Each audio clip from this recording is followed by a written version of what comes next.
بسم الله الرحمن الرحيم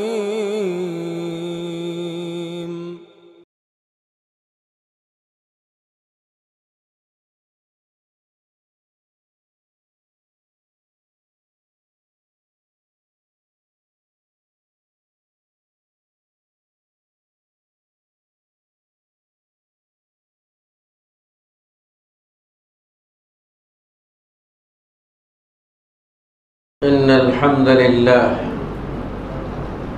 نحمده ونستعينه ونستغفره ونؤمن به ونتوكل عليه ونعوذ بالله من شرور أنفسنا ومن سيئات أعمالنا من يهده الله فلا مضل له ومن يضلله فلا هادي له أشهد أن لا إله إلا الله وحده لا شريك له وأشهد أن محمدًا عبده ورسوله صلى الله تعالى عليه وعلى آله وأصحابه ومن تبعهم بإحسان إلى يوم الدين وسلم تسليمًا كثيرًا كثيرًا أما بعد فإن خير الحديث كتاب الله وخير الهدي هدي محمد صلى الله عليه وسلم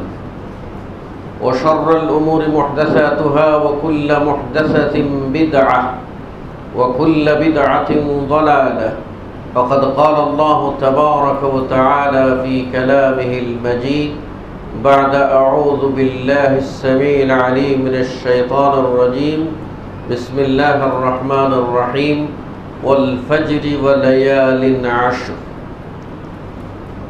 وقال سبحانه وتعالى لن ينال الله لحومها ولا دماؤها ولكن يناله التقوى منكم وقال النبي الأمين صلى الله عليه وسلم خذوا عني مناسككم أو كما قال عليه الصلاة والسلام মুসল্লিয়ানে কেরাম, চন্দ্র মাসের 11তম মাসের শেষ জুমআয় আমরা উপনীত। আল্লাহ সুবহানাহু ওয়া তাআলা 12 মাসে বৎসরের সূচনা করেছেন, যেদিন থেকে আসমান ও জমিন সৃষ্টি করেছেন। এই 12 মাসের মধ্যে আবার কিছু দিনকে হজ এর জন্য নির্ধারিত মাস হিসাবে আখ্যা দিয়েছেন। আল্লাহ রাব্বুল আলামিন বলছেন আল হজ্জু আশহুরুম মা'লুমাত, হজের মাসসমূহ চিহ্নিত। আর এ ব্যাপারে ইমাম ইবনে জারির আত-তাবারি রাহিমাহুল্লাহ মারফু' সনদে সাহাবী আব্দুল্লাহ ইবনে উমর রাদিয়াল্লাহু আনহুমা এবং সাহাবী আব্দুল্লাহ ইবনে আব্বাস রাদিয়াল্লাহু আনহুমার সূত্রে বিশুদ্ধভাবে উল্লেখ করেছেন যে হজ্জের মাস হলো শাওয়াল, যুলকাদা আর যুলহজ্জার প্রথম 10 দিন। অপর একটি বর্ণনায় মুফাসসির তাবেঈগণ উল্লেখ করেছেন যে হজের মাসের মধ্যে যুলহজ্জার 10 দিন নয়, আরও 3 দিন সংযুক্ত হবে, 13 দিন পর্যন্ত। এর দলিল হিসাবে কোরআনুল কারীম থেকে তারা উদ্ধৃতি নিয়েছেন, যেখানে আল্লাহ রাব্বুল আলামিন হজ এর মাসআলা আলোচনা প্রসঙ্গে বলেছেন ফামান তাআজ্জালা ফি ইয়াওমাইনি ফালা ইসমা আলাইহি ওয়া মান তাআখারা ফালা ইসমা আলাইহি লিমান ইত্তাকা।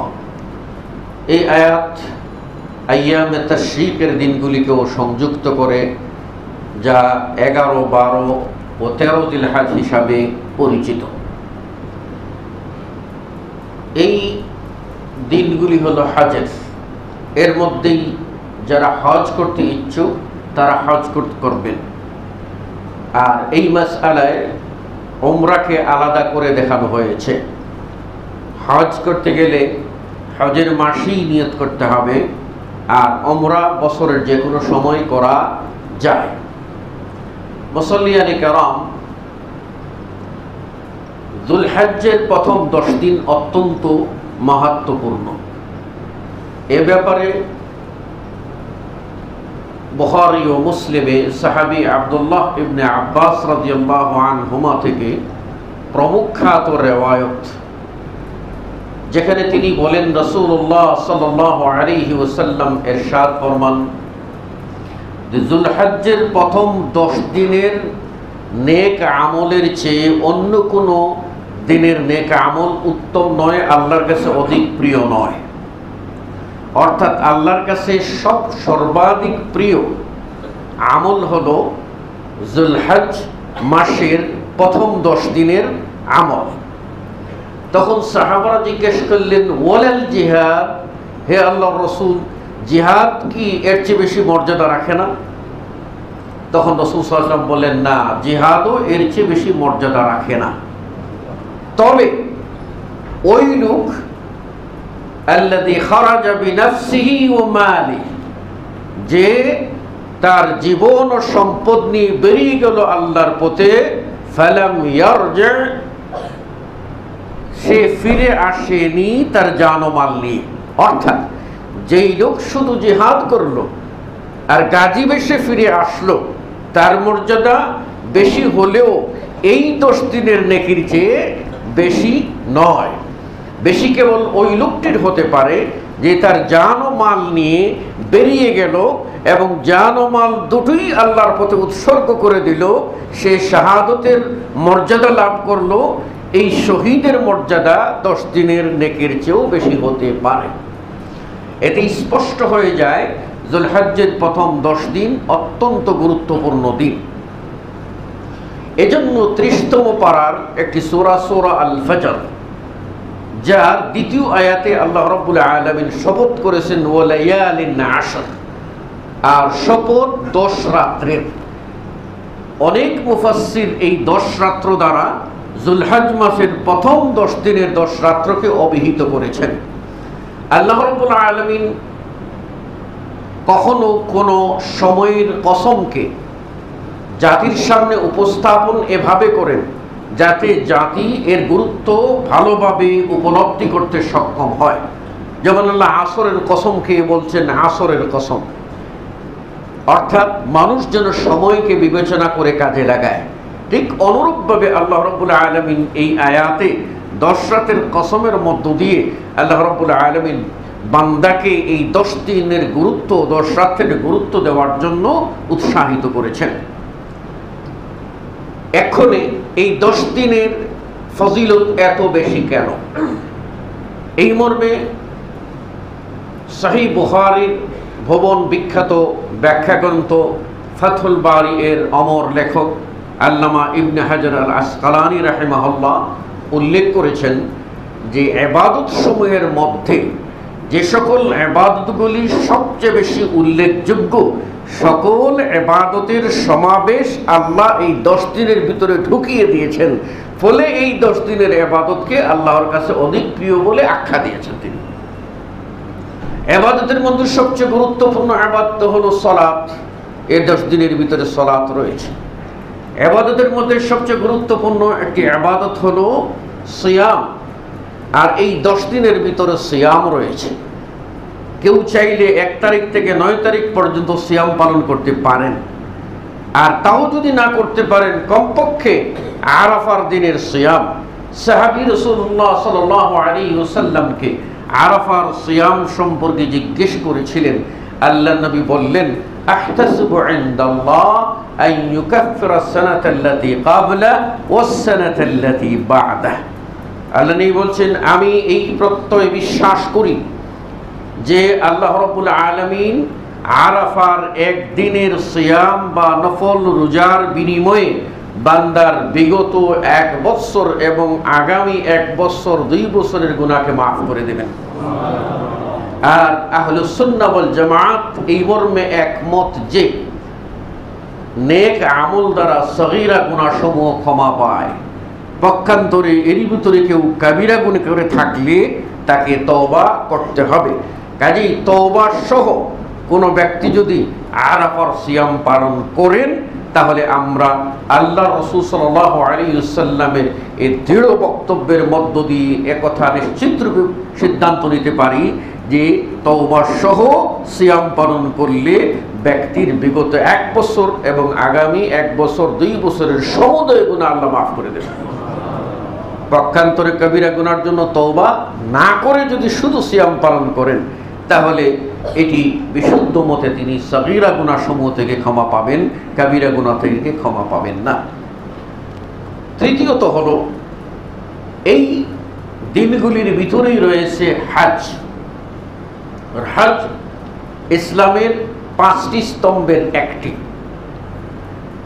আর এই হজ যে পালন করবে, রাসূলুল্লাহ সাল্লাল্লাহু আলাইহি ওয়াসাল্লাম এক হাদিসে বলেছেন যে যার হজটা হজ্জে মাবরুর হবে।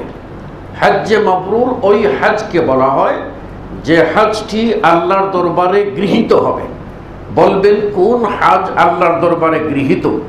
যে হজটি বান্দা ইখলাসের সাথে আদায় করবেন, যে হজটি বান্দা হালাল মাল সঙ্গে নেবেন, যে হজটিতে বান্দা হজের ফরজ, ওয়াজিব ও সুন্নতগুলি যথাযথভাবে পালন করবেন, রাসূলুল্লাহ সাল্লাল্লাহু আলাইহি ওয়াসাল্লামের তরিকায় সম্পাদিত হবে, সেই হজটি হবে হজ্জে মাবরুর।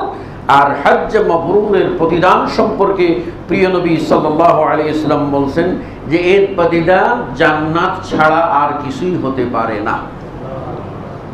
অপরপক্ষে রাসূলুল্লাহ সাল্লাল্লাহু আলাইহি ওয়াসাল্লাম বলেছেন, বুখারী ও মুসলিমের হাদিস, আল্লাহ নবী বলেন মান হাজ্জা হাদাল বাইত, যে লোক এই ঘর বাইতুল্লাহের হজ করল, ওয়ালাম ইয়ারফুস, হজ চলাকালীন সময়ে সে স্ত্রী সহবাস করল না, এমনকি যৌন উত্তেজক কোনো কাজ, চুম্বন, স্পর্শকরণ ও দৃষ্টিদান এগুলি থেকে বিরত থাকলো, ওয়ালাম ইয়াফসুক, এবং কোনো প্রকার নাফরমানিমূলক কাজ করলো না, শরীয়ত বিগর্হিত কাজ থেকে মুক্ত থাকলো, আল্লাহ নবী বলেন সে গুনাহ থেকে এমনভাবে নিষ্পাপ হয়ে ফিরল যেন ওই দিনের মতো ফিরল যেদিন তার মা তাকে জন্ম দিয়েছে।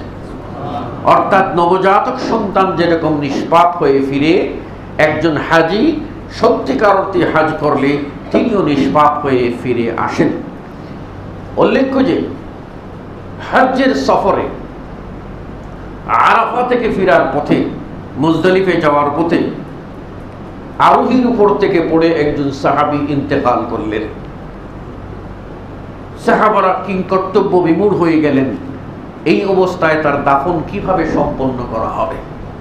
তার কারণ তারা জেনেছেন কিছু ব্যতিক্রম ঘটনা, যেমন শহীদ হয়েছেন, তাকে গোসল দিতে হবে না, রক্তমাখা জামাই তাকে দাফন করে দিতে হবে। কিন্তু এই লোকটা তো খোলা মাথায় 2 টুকরো কাপড় পরিধান করে সে গিয়েছে, তার কিভাবে দাফন করা হবে, কফিন দেওয়া হবে। আল্লাহ রাসূল সাল্লাল্লাহু আলাইহি ওয়াসাল্লামকে জিজ্ঞেস করা হলে আল্লাহ নবী বললেন, যেভাবে তার 2টো কাপড় আছে ওই 2টো কাপড় দিয়ে তাকে তোমরা দাফন করে দাও, তার মাথাকে খোলা রাখো, কেননা সে ইয়াতি ইয়াউমাল কিয়ামতে মুলাব্বিয়ান, সে কিয়ামতের মাঠে লাব্বাইক আল্লাহুম্মা লাব্বাইক বলে উঠবে। উপরন্তু এই যে হজ, হজ্জের মূল আনুষ্ঠানিকতা হচ্ছে আরাফা, হজ্জের একটি রুকুন। কেউ যদি আরাফায় অবস্থান না করতে পারে তাহলে তার হজ হবে না, সে পরবর্তী বছরে গিয়ে আবার তাকে কাজা হজ করতে হবে। অত্যন্ত গুরুত্বপূর্ণ বিষয়। আর অনেকেই আবেগ তাড়িত হয়ে মাসআলা না জেনে মসজিদে নামিরা, যেটা আরাফার মসজিদ, এই মসজিদেই অবস্থান করে, অথবা ওই জাবালে রাহমত বলা হয় ওই পাহাড়ে উঠে ওনেই মনে করেন যে মূল জায়গায় বোধহয় উঠে গেলাম, আরাফার অবস্থান হয়ে গেল। আর এখান থেকে তিনি মুজদালিফায় ফিরে আসলেন। আল্লাহর নবী সাল্লাল্লাহু আলাইহি ওয়াসাল্লাম এগুলিকে আরাফার বাহিরে উল্লেখ করেছেন। আল্লাহর নবী খুতবা দিয়ে সালাত আদায় করে আরাফার সীমানার ভিতরে ঢুকে আল্লাহর নবী নিজে বললেন, আল্লাহ ওয়াকাফতু হা হুনা, এখানেই আমি দাঁড়ালাম, এখানেই আমি উকুফে আরাফা করলাম। ওয়াল আরাফাতু কুল্লুহা মাওকিফুন, আর পুরো আরাফাটাই হলো অবস্থানের জায়গা। ওই দুইটা জায়গা বাদ দিয়ে আরাফার সীমানার ভিতরেই আর অবস্থান করতে হবে। এই আরাফাটাই রাসূল সাল্লাল্লাহু আলাইহি ওয়াসাল্লাম বলেন আল হজ্জু আল আরাফা, হজ মানেই হলো আরাফা। আর এই আরাফা হলো 9 জিলহজ।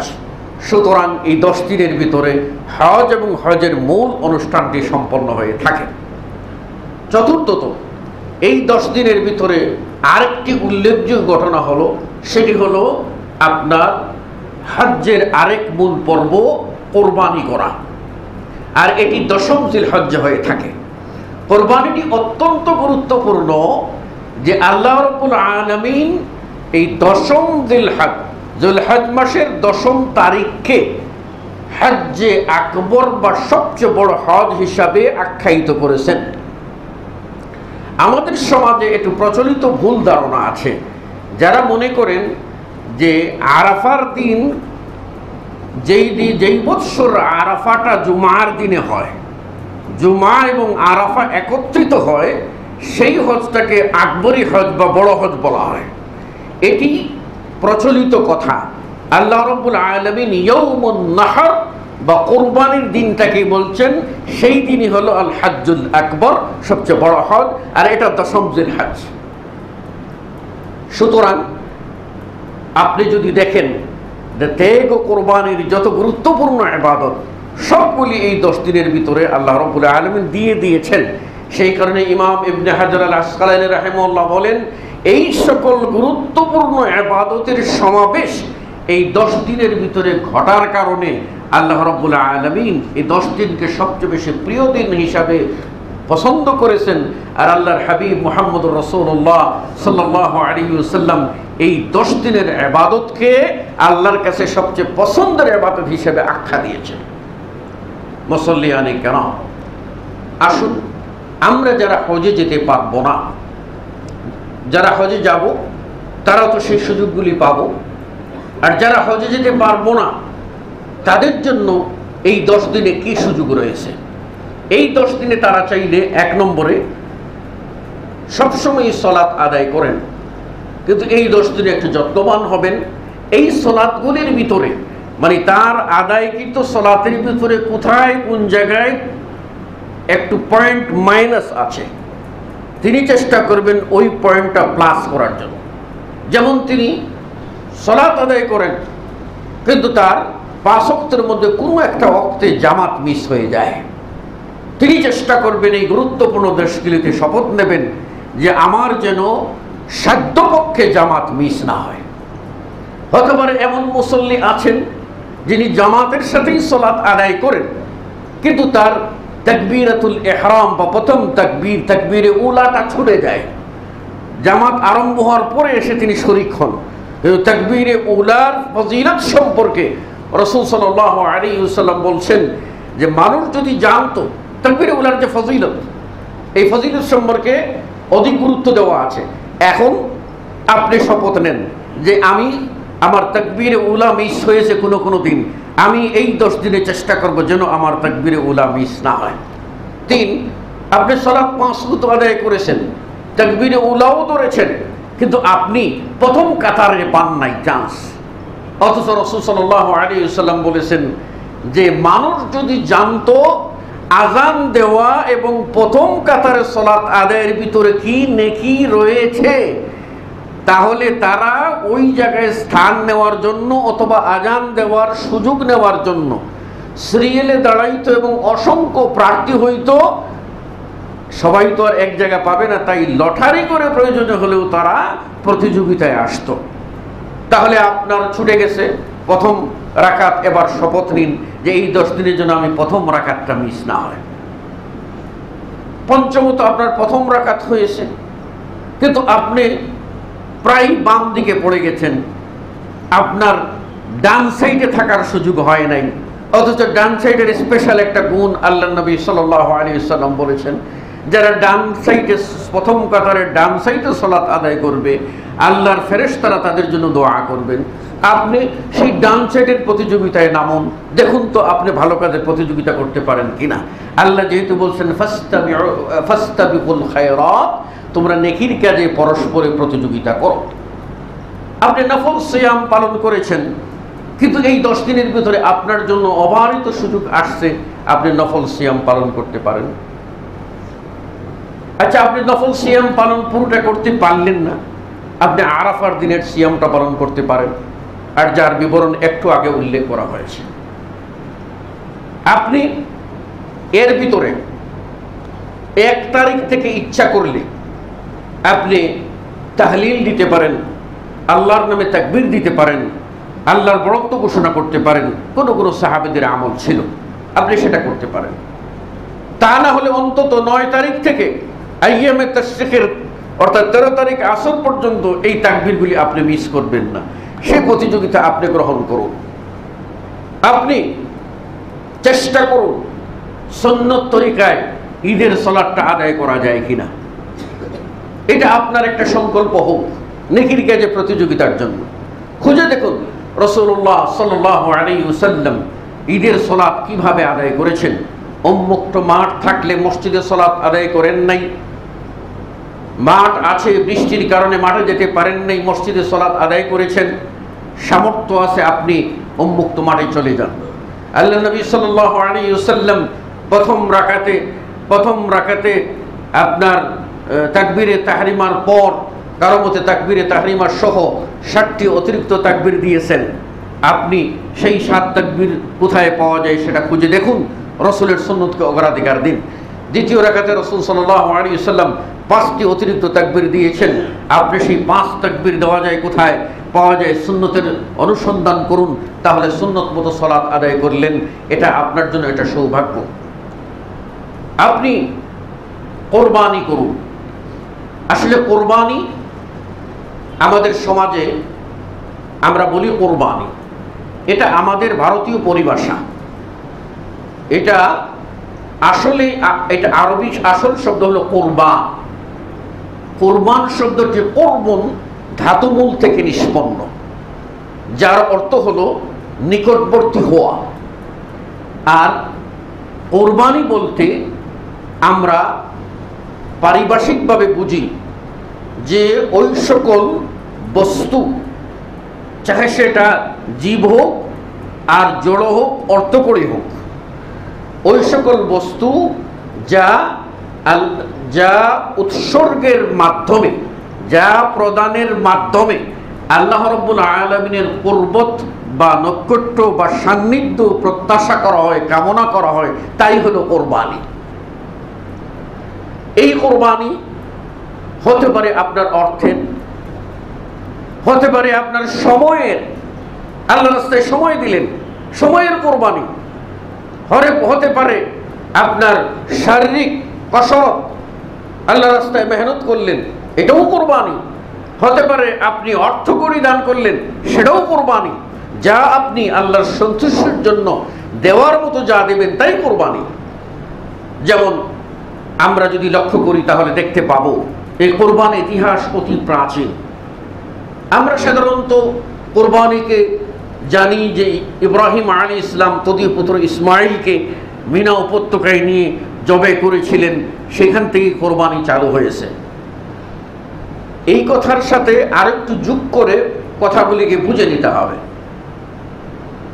কারণ আদম আলাইহিস সালামের সন্তানরা যখন ছিলেন তখন ইয়াকুব আলাইহিস সালাম ছিলেন না, আর আদমের জমানাতেই কোরবানি চালু হয়েছে। আদমের 2 পুত্র হাবিল ও কাবিল দুজনকেই কোরবানির নির্দেশ দেওয়া হলো। আল্লাহ কোরআনে সেটা উল্লেখ করলেন, ওয়াইদ কাররাবা কুরবানা, তারা যখন দুজনে কোরবানি করে। এই কোরবানি তাদের জমানা থেকে চালু হলো। আর ওই কোরবানি আল্লাহ রাব্বুল আলামিন হাবিলেরটা কবুল করলেন, কাবিলেরটা কবুল হলো না। কাবিল গেল রেগে। হাবিল বলল, ইন্নামা ইয়াতাকাব্বালুল্লাহু মিনাল মুত্তাকিন, আল্লাহ কেবলমাত্র মুত্তাকিদের কোরবানিটাই কবুল করেন।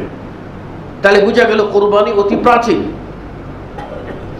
এমনকি আমরা কোরআনে আল্লাহর নির্দেশ পাই, আল্লাহ রাব্বুল আলামিন বলছেন, ওয়ালিকুল্লি উম্মাতিন জাআলনা মানসাকা, আমি প্রত্যেক উম্মতের জন্য এই কোরবানির প্রথা, এই ধরনের নুসুকের ব্যবস্থা জারি রেখেছি।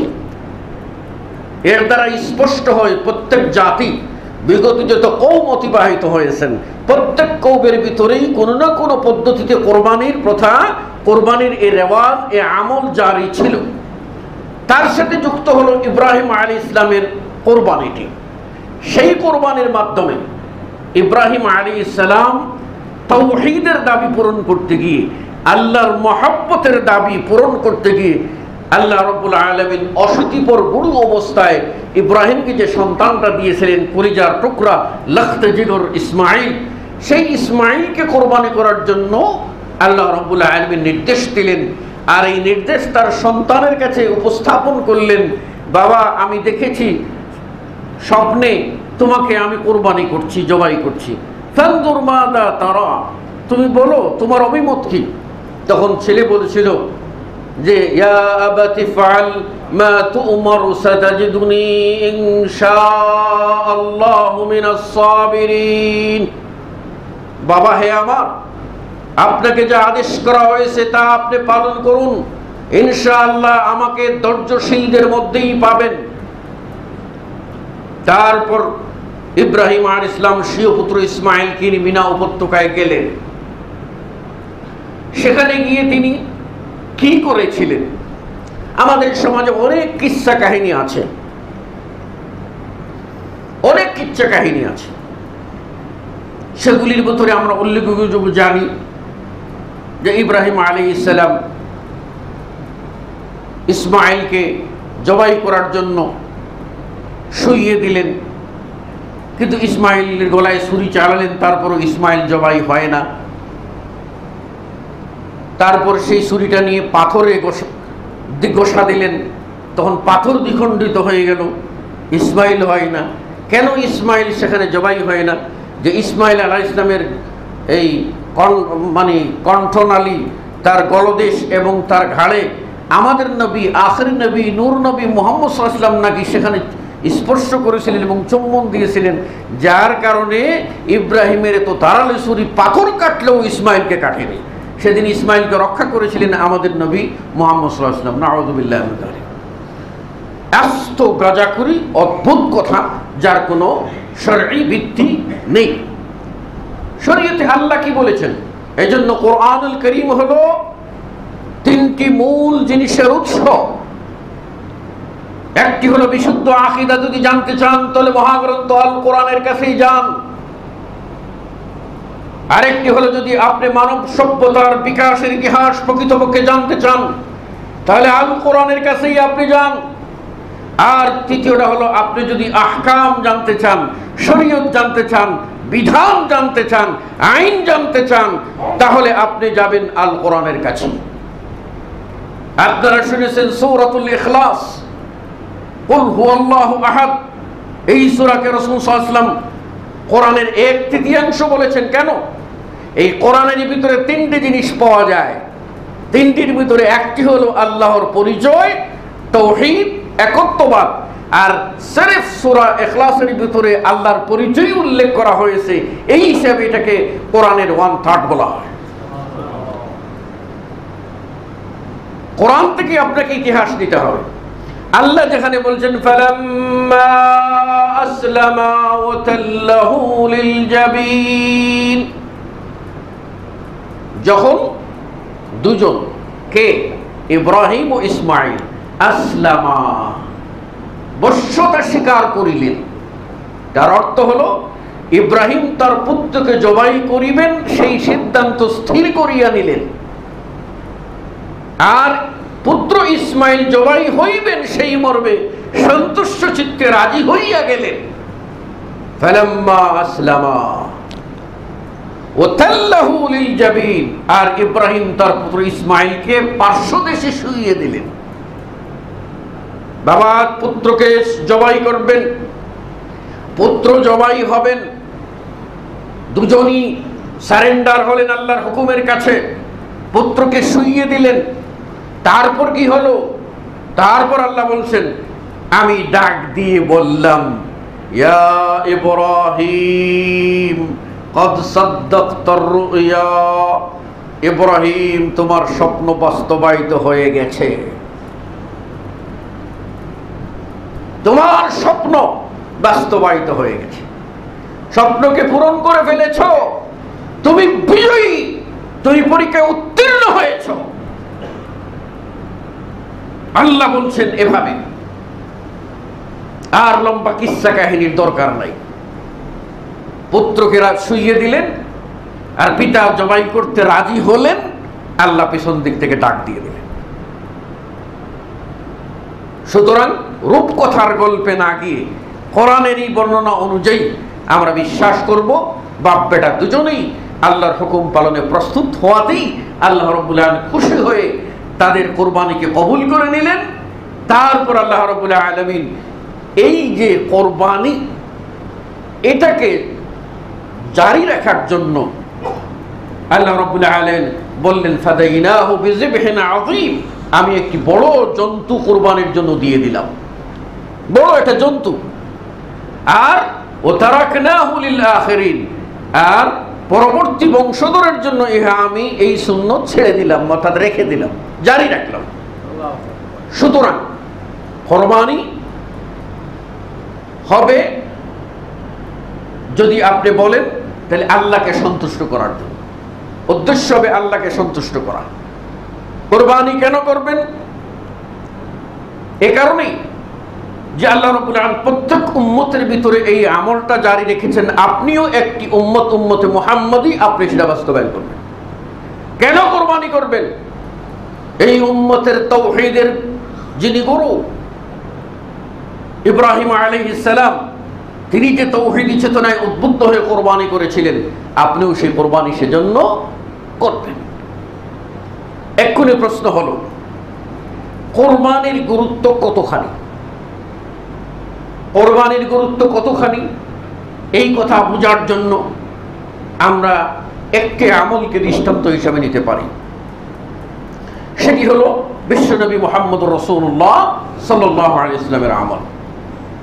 আল্লাহর নবীর জীবনে একবার হজ করেছেন, এই হজটাই তার জীবনের প্রথম হজ, আর এই হজটাই তার জীবনের শেষ হজ। এজন্য একে আমরা বলি হজ্জাতুল ওয়াদা বা বিদায়ী হজ। আমাদের সমাজে প্রচলিত ভাষায় হজ্জে বেদা বা এই সমস্ত বলি, হজ্জাতুল ওয়াদা, বিদায়ী হজ।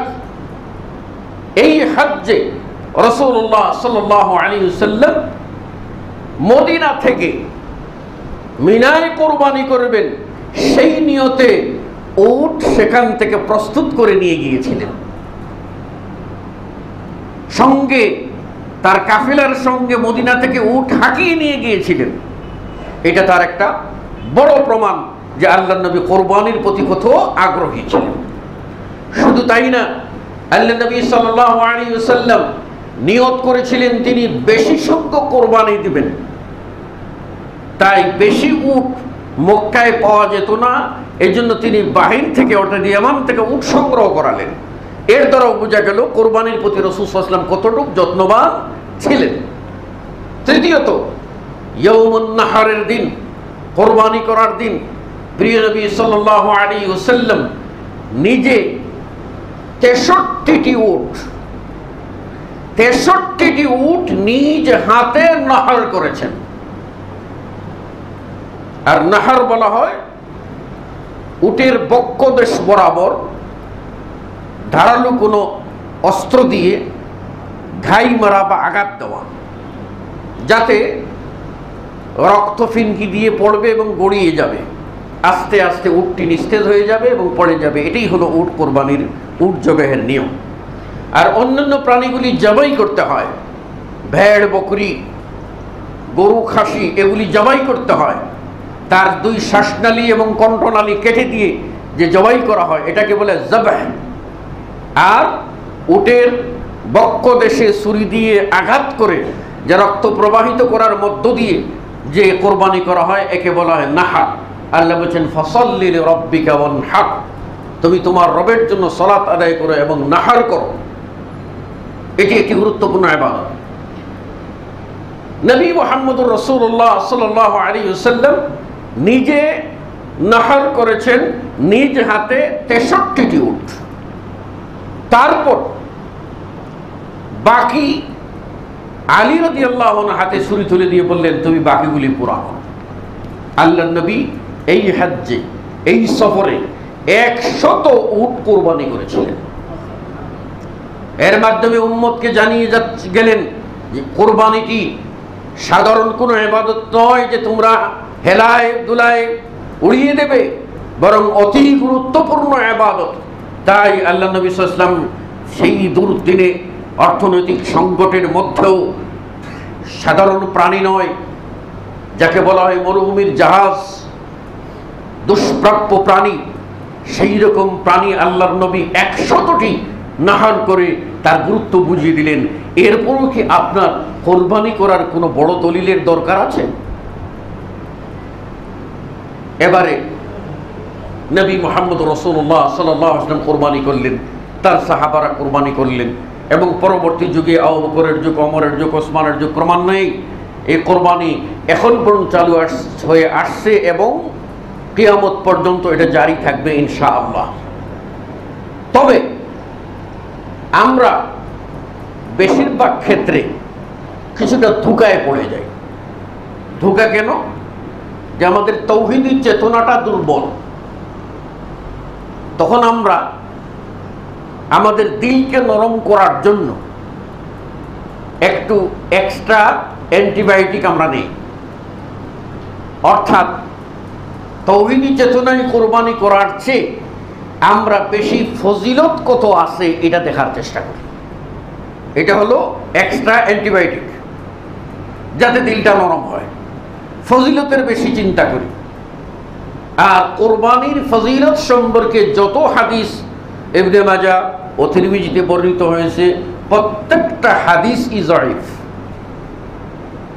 আমরা সাধারণত জানি আল্লাহ নবীকে সাহাবারা জিজ্ঞেস করলেন কুরবানিটা কি, উযহিয়াটা কি? আল্লাহ নবী বললেন এটা তোমাদের পিতা ইব্রাহিম আলাইহিস সালামের সুন্নাত। ওমা লানা ফিহা, এতে আমাদের কি নেকি রয়েছে?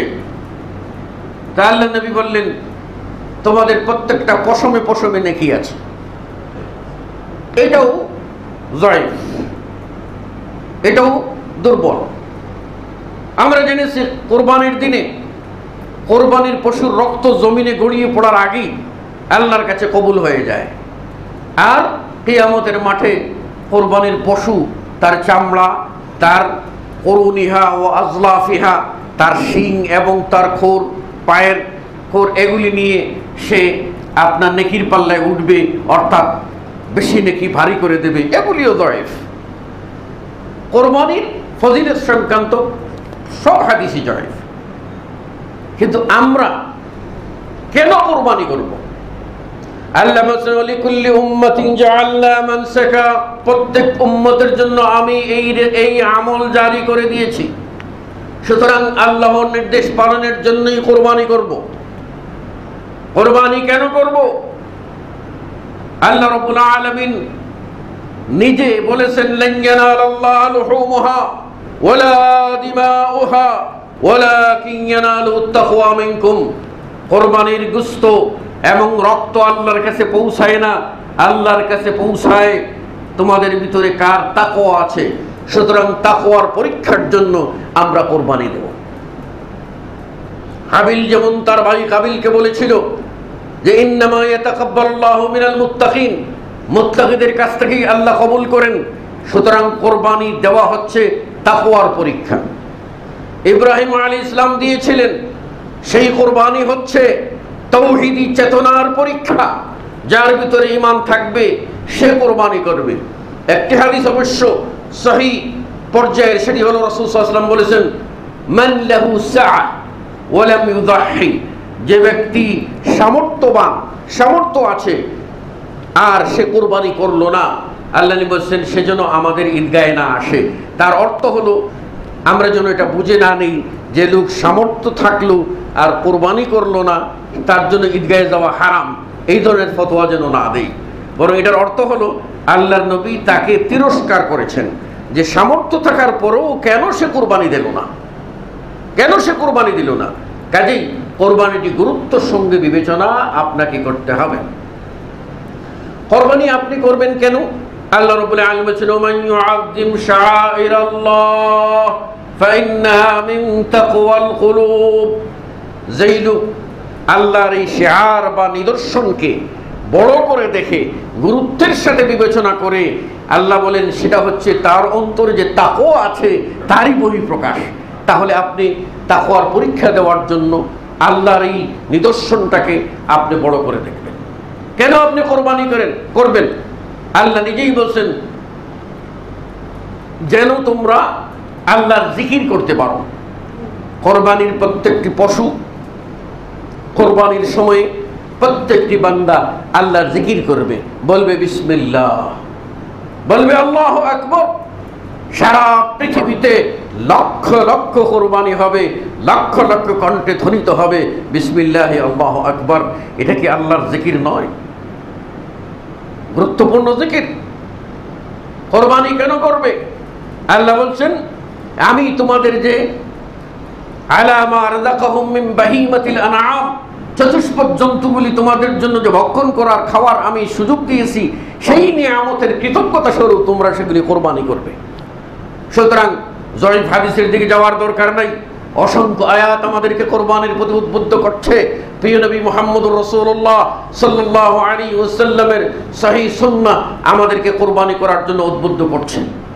এক্ষণে কিছু জরুরি মাসআলা ও মাসাইল আমাদেরকে মনে রাখতে হবে। আমাদের জন্য দুটি ঈদ, একটা হলো ঈদুল ফিতর, আরেকটা হলো ঈদুল আযহা।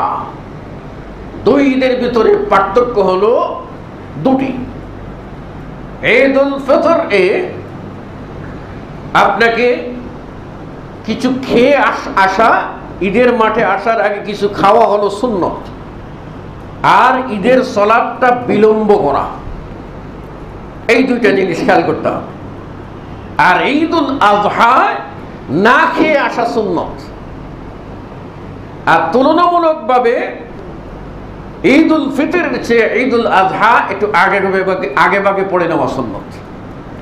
কেউ কেউ বলেছেন আযহা জোহা শব্দ থেকে। জোহা হলো সূর্য উঠে যখন তেজটা লেগে যায়, অর্থাৎ সূর্য উঠে গেছে, আমরা যাকে বলি চাষতের সময় ফার্সি ভাষায়, এই সময়টাই হলো জোহা। এই সময় আপনি এই সালাতটা আদায় করবেন।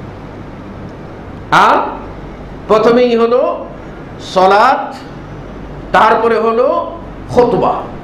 প্রথমেই হলো সালাত, তারপরে হলো খুতবা, তারপরে হলো কুরবানি।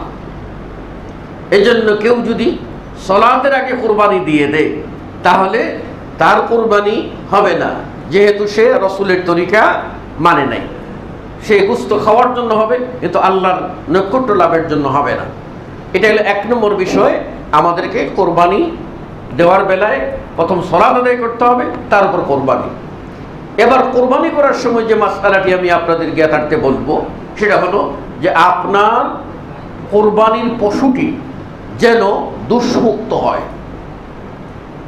দোষমুক্ত হওয়া কি? যে সে যেন তার চোখ নাই, কান কাটা, লেজ কাটা, শিং ভেঙে গেছে, হাড্ডি শূন্য, চামড়া পশম পড়ে পড়ে একেবারে রুগ্ন দেখা যাচ্ছে, এ ধরনের দোষমুক্ত হওয়া উচিত। আপনি যখন কোরবানি কিনবেন তখন পছন্দ লাগে, মায়া লাগে, এইরকম একটা প্রাণী কিনুন যেটা আপনার সামর্থ্যের ভিতরে। আপনি প্রতিযোগিতা করতেছেন নেকির, না প্রতিযোগিতা করতেছেন সমাজের সাথে? আমাদের মধ্যে অনেক লোককেই বলতে শুনেছি যে গত বছর যে দামে যেইভাবে কোরবানি দিয়েছিলাম, এবার যদি কোরবানি পারতেছি না, কিন্তু যদি না দেই তাহলে মানুষে কি কইব। তাহলে বোঝা গেল আমাদের লক্ষ্যটা হলো মানুষ কি বলে, মানুষ বলে যে হাজির বেটা হাজি একটা গরু দিয়েছে যা এমন ষাঁড় একেবারে গাবতলি হাট ফেল, মানে সবার চেয়ে সেরা ষাঁড় কিনে এনেছে, সাবাস। এই সাবাস যদি আপনার উদ্দেশ্য হয়ে থাকে তাহলে আপনার এই কোরবানি বাতিল। কেন বাতিল? যে রাসূলুল্লাহ সাল্লাল্লাহু আলাইহি ওয়াসাল্লাম পরিষ্কার করে বলেছেন, যে আমলের ভিতরে রিয়া ঢুকে যায়, আল্লাহ নিজেই বলছেন, আল্লাহ বলছেন আনা আগনা আশ-শুরাকা, আমি এই যে মানুষগুলি যে শিরিক করে তার থেকে এবং যে বস্তু দিয়ে শিরিক করে তার থেকে আমি মুক্ত, অর্থাৎ আপনার এই আমলটি বাতিল। সুতরাং আপনার পছন্দ মতো সাধ্য মতো একটি কোরবানির পশু আপনি কিনবেন, যেন নয়ন কাড়ে, দেখলে মায়া লাগে। খুব মোটা হলেই মায়া লাগবে তা নয়, ছোট হলেও মায়া লাগতে পারে, পছন্দ, এটা কোরবানি আপনি কিনবেন। চেষ্টা করবেন কোরবানি, আপনার কোরবানি একটি পশু একটি পরিবার থেকে দেওয়া, একটি পশু একটি পরিবার থেকে দেওয়া। কোরবানির পশু পরিবারের ভিতরে যদি যত মেম্বারই হোক, একটা পশু যদি কোরবানির পক্ষ থেকে দেয় তাহলে সকলের পক্ষ থেকে কোরবানি আদায় হয়ে যাবে, সবাই সমানভাবে নেকি পাবে। রাসূল সাল্লাল্লাহু আলাইহি ওয়াসাল্লাম তিনি দুম্বা জবাই করেছেন, আর জবাই করার সময় বলছেন আল্লাহুম্মা হাযা মিনকা ওয়া লাক, হে আল্লাহ এটা তোমারই দেওয়া নিয়ামত, তোমারই জন্য দিচ্ছি, ফাতাকাব্বাল মিন্নি, আমার পক্ষ থেকে তুমি ইহা কবুল করো, ওয়া মিন আহলি বাইতি, আর আমার পরিবারের পক্ষ থেকে। তাহলে একটা প্রাণী আপনার পক্ষ থেকে আপনার পরিবারের সকলের পক্ষ থেকে আদায় হয়ে যাবে, এই মর্মে আপনি কোরবানি করবেন। এবার এই কোরবানি যদি আপনি একটা প্রাণী কেনার সামর্থ্য না হয় তাহলে আপনি শরিকানায় যাবেন, এটা বৈধতা আছে, উত্তমোত্তর খেলাফ, আপনি শরিকানায় কোরবানি করবেন।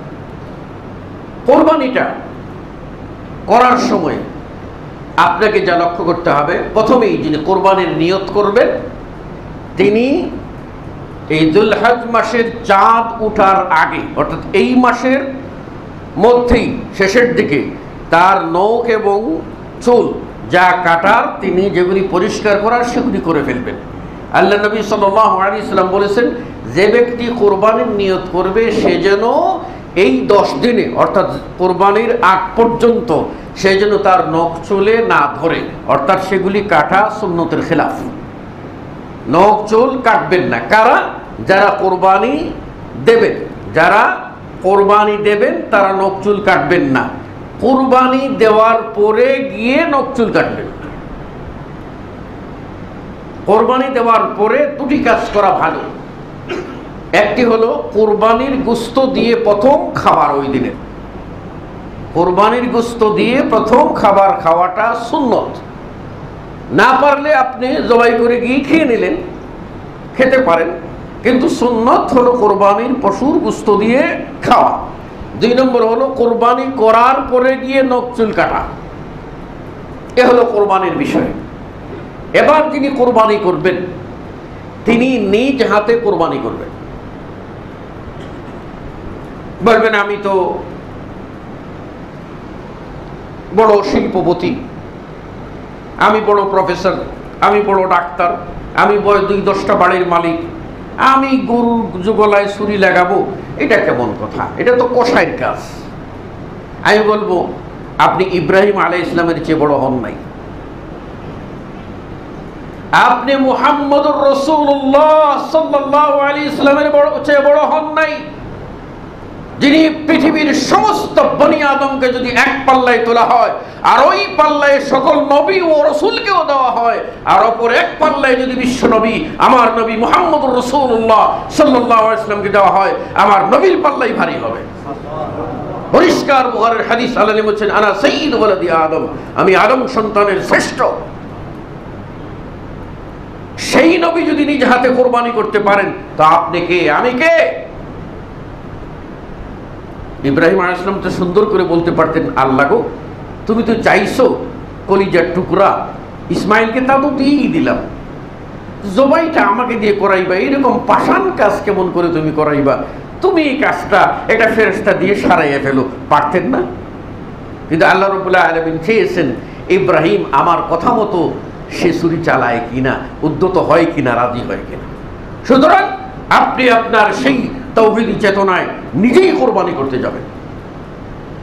হ্যাঁ, আপনি যদি অসুস্থ হন, দুর্বল হন, হতে পারে আপনার কোনো কারণ থাকতে পারে যে আপনি রক্ত দেখলে ভয় পেয়ে যান, এরকম কারণ থাকতে পারে, সেজন্য শরীয়ত জায়েজ করে দিয়েছে আপনি এই ক্ষেত্রে তৃতীয় কোনো ব্যক্তিকে দিয়ে কোরবানি জবাই করে নেওয়া। যেমন রাসূলুল্লাহ সাল্লাল্লাহু আলাইহি ওয়াসাল্লাম 63টা কোরবানি করার পরে বাকি 37টা জবাই করালেন। কাকে দিয়ে? আলী রাদিয়াল্লাহু আনহুকে দিয়ে। এর দ্বারা প্রমাণ করালেন যে আপনিই কোরবানি করবেন, না পারলে অন্যকে দিয়ে কোরবানি করাবেন। এবার বড় প্রশ্ন হলো, কোরবানি করতে গিয়ে আপনি কি পড়বেন? কি পড়বেন? কোরবানি পড়তে গিয়ে আপনি কিছুই না পারেন, বিসমিল্লাহি আল্লাহু আকবার এটুকু বলতে পারবেন না? হে আল্লাহ, তোমারই দেওয়া এই পশু, এই নিয়ামত তোমাকে সন্তুষ্ট করার জন্য তোমারই নামে আমি কোরবানি করতেছি, আল্লাহ তুমি কবুল করো, বিসমিল্লাহি আল্লাহু আকবার।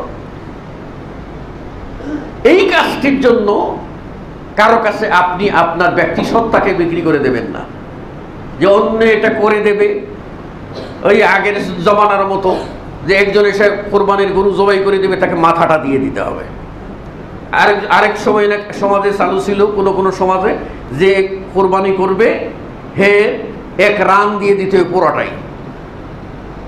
আরেক সমাজে চালু পেয়েছি যে কোরবানি মসজিদের ইমাম সাহেবকে দিয়ে করাতে হবে এবং প্রত্যেক কাল্লায় 100 টাকা করে ইমাম সাহেবকে দিতে হবে। এবার কেউ যদি নিজেই জবাই করো তবু ইমাম সাহেবকে 100 টাকা দিতে হবে। এটা হাজিরা না হাজির করতেই হবে। এগুলি হলো সামাজিক কুসংস্কার, এগুলি হলো সামাজিক কুসংস্কার। ইমাম, খতিব, মুয়াজ্জিন এদের দেখার দায়িত্ব আপনাদের, এর সাথে কোনো সম্পর্ক নাই।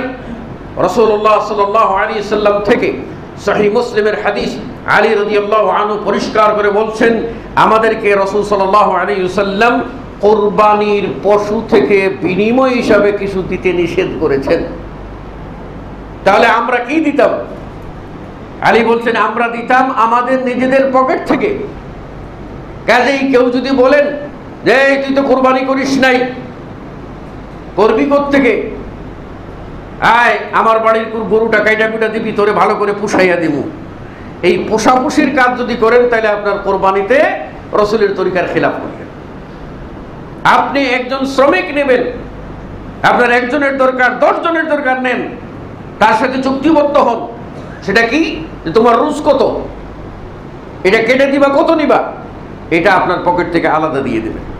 তারপর সে যদি সমাজের গরিব মানুষ হয়, তারপর তার পাওনা চুকিয়ে দেওয়ার পরে সে যদি সমাজের গরিব মানুষ হয়, তাহলে তাকে আপনি আপনার কোরবানির গোশত দিতে পারেন। কিন্তু কাটবে বিনিময়ে কোরবানির গোশত দেওয়ার বিধান পরিষ্কারভাবে নিষেধ, এটা করা যাবে না। এরপর কোরবানির গোশত 3 ভাগে ভাগ করতে সমানভাবে, এ কথাটি ঠিক নয়। আল্লাহ রাব্বুল আলামিন বলেন কুলু মিনহা ওয়া আত'ইমুল কানি'a ওয়াল মু'তা। আরেক জায়গায় বলেছেন আত'ইমুল কানি'a ওয়াল ফাকির। কুরবানির গোশত নিজেরা খাও, তোমাদের মধ্যে যাদের আছে অর্থাৎ আত্মীয়স্বজন তাদেরকেও দাও, আর যার নাই তাকেও দাও। মানে বোঝা গেল কোরবানির পশু 3 শ্রেণীর মানুষ উপকার লাভ করবে।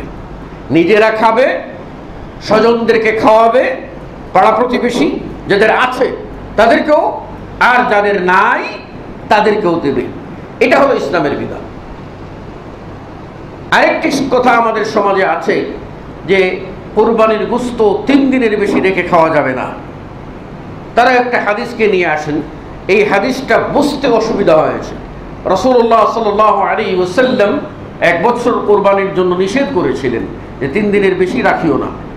আর পরবর্তী বছরে আল্লাহ নবী বলেন কুলু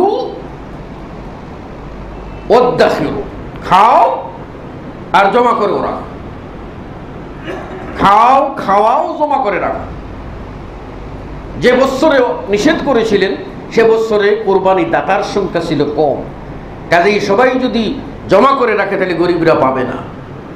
এরপরে যখন এই আশঙ্কা মুক্ত হয়ে গেল, রাসূলুল্লাহ সাল্লাল্লাহু আলাইহি ওয়াসাল্লাম কোরবানির পশু গোশত রেখে খাওয়ার জন্য অনুমতি দিয়েছেন। আপনি চাইলে প্রক্রিয়াজাত করে অথবা ফ্রিজে রেখে যেভাবেই পারেন আপনি রেখে খেতে পারেন। সাবধান যেন গরিবরা বঞ্চিত না। আমি এই ক্ষেত্রে বলে থাকি যে আপনার শখ হয়েছে, টাকা আছে, আপনি তাজা কলিজা এনে খেতে বাজার থেকে পাচ্ছেন, কিন্তু একজন গরিব মানুষ সে কলিজা খেতে পারছে না, ইচ্ছা থাকলেও। তো আজকে কোরবানিটা করছেন, তো এই সময় দেওয়ার সময় যেন গরিবদের হকে ভাগে একটুটা কলিজাও যেন যায়, এটাও চিন্তা করবেন, যাতে গরিবরা একটু তৃপ্তি সহকারে খাইতে পারে। 10 কর থেকে 10 টুকরা কলিজা আসলে তার 1 কেজি হয়ে যাবে এবং চমৎকার করে সে কলিজা বিরিয়ানি খেতে পারবে। এই সুযোগটা তাকে করে দিতে হবে। এই বিষয়গুলি আমাদের খেয়াল রাখা উচিত। তবে দাড়ি পাল্লা দিয়ে সমান করে 3 ভাগে ভাগ করতে হবে মর্মে যে বক্তব্যটি, এটি সঠিক নয়। এবার আরেকটি কথা হলো, কোরবানির মধ্যে আমি একটা গরু দেব, তো 7 জন ফ্যামিলির পক্ষ থেকে 7 জনের নাম বাইক করতে হবে। এই দাদার নাম একটা দে, আমার নাম একটা দে, তোর মার নাম একটা দে। ভাগাভাগি করতে করতে গিয়ে দেখলো যে দাদা আসলেই নাই, কবেই মারা গেছে, কবরে ঘাস। এই যে মরা মানুষকে শরীক করলো, এটার বৈধতা কতখানি? মরা মানুষকে শরীক করার বিধান 3টি। 1, আমি কোরবানি দেব আমভাবে, আমি বলবো আমার জীবিত মৃত সকলের পক্ষ থেকে, এইভাবে বললে তেমন দূষণীয় না, দিতে পারে। 2, মাইয়ের যদি ওসিয়ত করে যায় এবং ওসিয়তটা যদি মাল রেখে যায়, একটা ওসিয়ত হলো যে বাবা তুই প্রতি বছর আমার নামে একটা কোরবানি দিস, কিন্তু মাল রেখে যায় নাই, ওই ওসিয়ত বাধ্যতামূলক নয়। সে মাল রেখে গেছে আর বলছে যে এইটা দিয়ে ওইটা যতদিন আছে ততদিন তার সন্তানের উপরে ওয়াজিব হলো তার মৃত বাবার পক্ষ থেকে কোরবানি দেওয়া, যেহেতু সে ওসিয়ত করে গেছে। 3, মাইয়েতের পক্ষ থেকে সাধারণভাবে খাস করে কোরবানি দেওয়া। এই খাস করে কোরবানিটা দেওয়া যাবে কিনা এ নিয়ে বিভিন্ন মত আছে, কারণ হাদিসে পরিষ্কার রাসূল সাল্লাল্লাহু আলাইহি ওয়াসাল্লাম বলে দিয়েছেন, মানুষ যখন মারা যায় তার আমলের দরজা বন্ধ, আমল করার আর সুযোগ থাকে না। সুতরাং সে যখন মারাই গেল তো সে আমল করবে কেমন করে? কাজেই তার আর কোরবানির দরকার নাই। এবার যদি কেউ কোরবানি দেয় তাহলে এটি হবে তার পক্ষ থেকে, ওই মাইয়েতের পক্ষ থেকে সাদাকা। মনে রাখতে হবে, সাদকা যদি দেন তাহলে এটা গরিবদের হক। সুতরাং বাবার নামে দিলাম, মৃত মায়ের নামে দিলাম আর নিজেরা ভাগাভাগি করে নিলাম, হবে না। যদি মৃত ব্যক্তিকে দিয়ে থাকেন তাহলে ওটি সম্পূর্ণরূপে গরিবদের মধ্যে বন্টন করে দিতে হবে সদকা হিসাবে। অনেকেই আমাদেরকে প্রশ্ন করেছে যে এখনো এক হাঁড়িতে আসি, ঘরের মধ্যে ছিল বাবা, বাবা মারা যাওয়ার পরে মাও মারা, এখন মাও মারা গেছে, তারপরে কি করি? কয়েক বছর ধরে মায়ের নামেই কোরবানি একটা গরু দিয়ে দেই আর আমরা সবাই ভাগ করে খাই। তাহলে ভালোই তো মজা ফতোয়া। নিজেরা মায়ের নামে সদকা করে নিজেরা এই সদকা খাইলে এটা শরীয়তে সম্পূর্ণরূপে নিষেধ। বরং নিজে সদকা করে খাওয়াটা হলো বমি করে চেটে খাওয়ার নামান্তর। বিষয়টি অত্যন্ত গুরুত্বের সাথে আমাদেরকে খেয়াল করতে হবে যে এই বিষয়গুলি আমরা যেন ভুল না করি। যদি মৃত ব্যক্তিকে শরীক করি তাহলে অবশ্যই যেন আমরা সেটা সদকা করে দিই, আর যদি শরীক না করি তাহলে তো আলহামদুলিল্লাহ।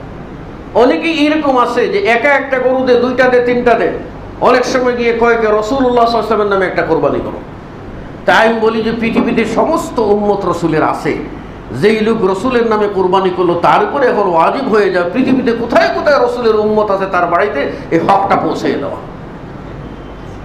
এই সুন্নত কোত্থেকে জারি হলো? কোত্থেকে জারি হলো? আল্লাহ নবীর একজন সাহাবী আল্লাহ নবীর মৃত্যুর পরে কোরবানি করেছিলেন বলে যে হাদিসটা সহিহ নয়। আর এটা সহিহ ধরে নিলেও মুহাদ্দিসরা উল্লেখ করেছেন যে ওই সাহাবী রসুলের আত্মীয় ছিলেন। তাহলে তো উম্মতের সবাই এরকম আত্মীয় নয়। এই বিষয়টি আপনি আমি যেন খেয়াল খুশি মতো না করি, আর এটি যেটি ইবাদত হিসাবে যেন আমরা আদায় করি। আল্লাহ রাব্বুল আলামিন আমাদেরকে কোরবানি সংক্রান্ত বিভিন্ন মাসালা ও মাসাইলগুলি জেনে শুনে বুঝে সজ্ঞানে এই গুরুত্বপূর্ণ ইবাদতটি আদায় করার আল্লাহ রাব্বুল আলামিন আমাদের সকলকে তৌফিক দান করুন, আমিন। আকুলু কওলি হাযা আস্তাগফিরুল্লাহ লি ওয়া লাকুম ওয়া লিসাইরিল মুসলিমিন। বারাকাল্লাহু লানা ওয়া লাকুম ফিল কুরআনিল আযীম ওয়া নাফা'আনি ওয়া ইয়্যাকুম বিল আয়াতি ওয়া যিকরিল হাকীম। ইন্নাহু তাআলা জাওয়াদুন কারীমুন মালিকুম রাউফুর রাহিম ফাস্তাগফিরুহু মিন কুল্লি যামবিন ইন্নাহু হুয়াল গফুরুর রাহিম।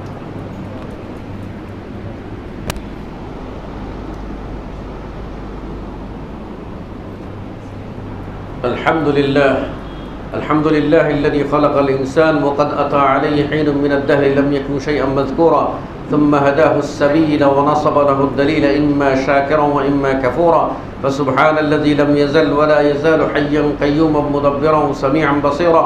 أشهد أن لا إله إلا الله وحده لا شريك له وأشهد أن محمدا عبده ورسوله. إن الله وملائكته يصلون على النبي يا أيها الذين آمنوا صلوا عليه وسلموا تسليما. اللهم صل على محمد وعلى آل محمد كما صليت على إبراهيم وعلى آل إبراهيم إنك حميد مجيد. اللهم بارك على محمد وعلى آل محمد كما باركت على إبراهيم وعلى آل إبراهيم إنك حميد مجيد. اللهم أعز الإسلام والمسلمين اللهم أعز الإسلام والمسلمين وأذل الشرك والمشركين. اللهم انصر إخوان المسلمين في كل مكان. اللهم ثبتهم بالقول الثابت في الحياة الدنيا وفي الآخرة. اللهم زلزل أقدام أعدائك يا قوي يا عزيز يا متين يا أكرم الأكرمين. اللهم ارحمنا برحمتك اللهم ارحمنا برحمتك يا أرحم الراحمين. اللهم وفقنا فعل الخيرات وترك المنكرات. اللهم إنا نسألك جنة الفردوس ونعوذ بك من النار.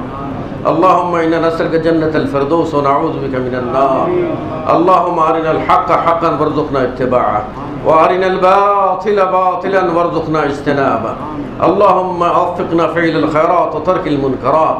اللهم إنا نسألك جنة الفردوس وما يقربنا إليه ونعوذ بك من النار وما يقربنا إليه. ربنا تقبل منا إنك أنت السميع العليم وتب علينا إنك أنت التواب الرحيم. تعادلوا عباد الله رحمكم الله. إن الله يأمر بالعدل والإحسان وإيتاء ذي القربى وينهى عن الفحشاء والمنكر والبغي يعظكم لعلكم تذكرون. فاذكروا الله يذكركم